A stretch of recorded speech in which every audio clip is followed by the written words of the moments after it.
Welcome to Khyati connect. నేను మీ విద్య. ఈ రోజుల్లో ప్రతి ఒక్కరి చేతుల్లోనూ స్మార్ట్ ఫోన్ సర్వసాధారణమైపోయింది. సాంకేతికత పెరగడం వల్ల ఎన్నో లాభాలు ఉన్నప్పటికీ అదే సాంకేతికతను సరిగ్గా పర్యవేక్షించకపోతే ఎలాంటి ఘోరమైన విపత్తులకు దారితీస్తుందో చెప్పడానికి ఆంధ్రప్రదేశ్ లోని ఏలూరులో జరిగిన ఈ సంఘటనే ఒక పెద్ద ఉదాహరణ. 15 ఏళ్ల వయసు అంటే చక్కగా చదువుకుంటూ స్నేహితులతో ఆడుకుంటూ భవిష్యత్తుకు పునాది వేసుకోవాల్సిన సమయం. కానీ దురదృష్టవశాత్తు నేటి తరం పిల్లల్లో చాలా మంది స్మార్ట్ ఫోన్ల మాయాజాలంలో చిక్కుకుపోతున్నారు. కేవలం కాలక్షేపం కోసం చేతుల్లోకి తీసుకున్న ఫోన్ చివరకు ఒక భయంకరమైన వ్యసనంగా మారింది. పిల్లల మానసిక సమతుల్యతను ఏ విధంగా దెబ్బతీస్తుందో ఏలూరు ఉదాంతం కళ్లకు కడుతోంది. తమ కంటిపాపల చూసుకోవాల్సిన కన్నబిడ్డ మొబైల్ మత్తులో మునిగిపోయి విచక్షణ కోల్పోతుంటే ఆ కన్న తల్లిదండ్రులు అనుభవించిన నరకం అంతా ఇంతా కాదు. చివరకు తమ బిడ్డ ప్రాణాలను భవిష్యత్తును కాపాడుకోవడానికి వారు పోలీస్ స్టేషన్ ను ఆశ్రయించాల్సి వచ్చింది. ఈ ఘటనకు సంబంధించిన పూర్తి వివరాలను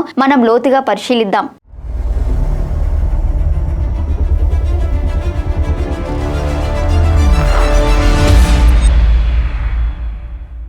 ఏలూరుకు చెందిన ఈ 15 ఏళ్ల బాలుడు గత కొంతకాలంగా సెల్ ఫోన్ లో ఆన్లైన్ గేమ్స్ మరియు సోషల్ మీడియాకు పూర్తిగా బానిసగా మారిపోయారు. అతని దినచర్య పూర్తిగా తారుమారైపోయింది. రాత్రంతా మేల్కొని నిరంతరాయంగా మొబైల్లో గేమ్స్ ఆడటం, సోషల్ మీడియా రీల్స్ చూడటం అలవాటు చేసుకున్నాడు. దీనివల్ల పగలంతా నిద్రపోవడం ప్రారంభించాడు. ఈ తీవ్ర వ్యసనం కారణంగా అతను పాఠశాలకు వెళ్లడం కూడా పూర్తిగా మానేశాడు. చదువుపై కనీస శ్రద్ధ కోల్పోయి బాహ్య ప్రపంచంతో సంబంధాలు తెంచుకొని నిరంతరం ఆ డిజిటల్ స్క్రీన్ ముందే గడపడం అలవాటుగా మార్చుకున్నాడు. కుమారుడి ప్రవర్తనలో వస్తున్న ఈ ప్రమాదకరమైన మార్పులను చూసి తల్లిదండ్రులు ఎన్నోసార్లు నచ్చజెప్పే ప్రయత్నం చేశారు. మొబైల్ వాడకాన్ని తగ్గించుకొని చదువుపై దృష్టి పెట్టాలని బతిమాలారు. కానీ ఆ బాలుడు తల్లిదండ్రులు చెప్పిన మంచి మాటలను వినకపోగా వారిపై తీవ్ర ఆగ్రహం వ్యక్తం చేయడం ప్రారంభించాడు. మొబైల్ లాక్కునే ప్రయత్నం చేస్తే కన్నవారిపైనే చేయి చేసుకోవడానికి కూడా వెనుకడలేదు. బిడ్డ ప్రవర్తన పూర్తిగా అదుపు తప్పుతోందని, తమ చేతులు దాటిపోతుందని గ్రహించిన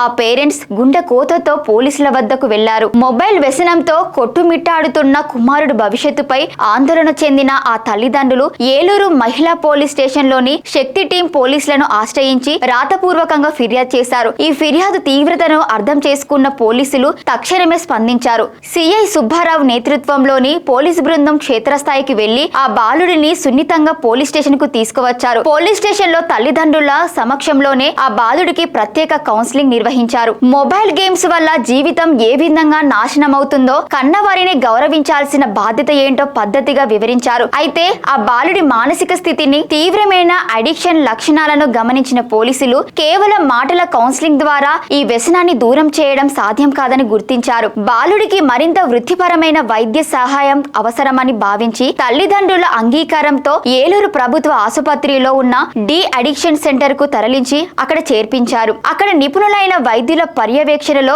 బాలుడికి చికిత్స అందిస్తున్నారు. ఇక్కడ మన వీడియో చూస్తున్న తల్లిదండ్రులందరికీ ఒక ముఖ్యమైన ప్రశ్న: మీ పిల్లలు కూడా రోజుకు 3 నుండి 4 గంటల కంటే ఎక్కువ సమయం మొబైల్ స్క్రీన్ల ముందే గడుపుతున్నారా? వారి చేతి నుంచి ఫోన్ లాక్కున్నప్పుడు వారు కోపంగా ప్రవర్తిస్తున్నారా? మీ ఇంట్లో ఇలాంటి పరిస్థితులు ఉంటే మీరు వాటిని ఎలా కంట్రోల్ చేస్తున్నారు? ఇప్పుడే మీ అనుభవాలను కింద కామెంట్ సెక్షన్ లో షేర్ చేయండి. ఇది మరో 4 తల్లిదండ్రులకు సహాయపడవచ్చు. స్మార్ట్ ఫోన్ గేమ్స్ వ్యసనం ఎంత భయంకరమైనదో చెప్పడానికి ఇదే ఏలూరు జిల్లాలో జరిగిన మరో అత్యంత విచారకరమైన సంఘటనను నిపుణులు గుర్తు చేస్తున్నారు. నూజివీడ్ మండలం రామన్నగూడెంకి చెందిన ఒక డిగ్రీ మొదటి సంవత్సరం విద్యార్థి వేసవి సెలవుల్లో ఏ పని చేయకుండా నిరంతరం మొబైల్లో గేమ్స్ ఆడుతున్నాడని అతడి తండ్రి గద్దించాడు, మందలించాడు. కేవలం తండ్రి మందలించాడనే ఆవేశంలో విచక్షణ కోల్పోయిన ఆ యువకుడు తోటలో ఉన్న కలుపు మందు తాగాడు. ఏలూరు ప్రభుత్వ ఆసుపత్రిలో చికిత్స పొందుతూ ఆ విద్యార్థి ప్రాణాలు కోల్పోయాడు. ఈ 2 సంఘటనలు కూడా ఒకే జిల్లాలో దాదాపు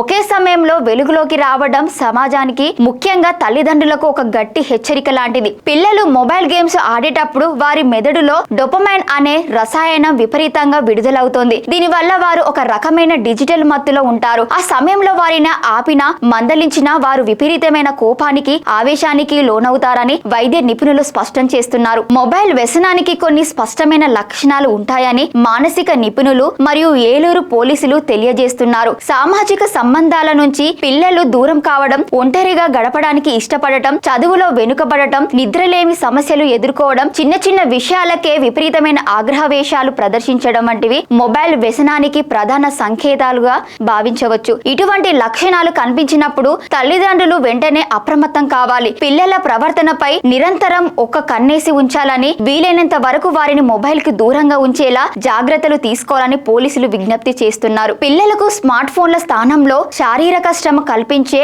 అవుట్డోర్ ఆటలు, పుస్తక పఠనం మరియు కుటుంబ సభ్యులతో సమయం గడిపేలా ప్రోత్సహించాలి. ఒకవేళ పరిస్థితి చేతులు దాటిపోతే మొహమాట పడకుండా ఏలూరులో ఆ తల్లిదండ్రులు చేసినట్లుగా వృత్తిపరమైన కౌన్సిలర్లను లేదా వైద్యులను సంప్రదించడం ద్వారా పిల్లల భవిష్యత్తును కాపాడుకోవచ్చు. ఏలూరులో జరిగిన ఈ సంఘటన ప్రతి ఒక్క కుటుంబానికి ఒక పెద్ద పాఠం కానుంది. ఏలూరులో మొబైల్ వ్యసనానికి బానిసైన బాలుడి తల్లిదండ్రులు డి అడిక్షన్ సెంటర్ లో చేర్పించిన ఈ ఉదాంతంపై మరియు నేటి తరం పిల్లల్లో పెరుగుతున్న డిజిటల్ వ్యసనంపై మీ అభిప్రాయాన్ని కింద కామెంట్ లో తప్పకుండా తెలియజేయండి. మరిన్ని తాజా సామాజిక అవగాహన వీడియోల కోసం చూస్తూనే ఉండండి Khyati connects. Thank you for watching Khyati connects.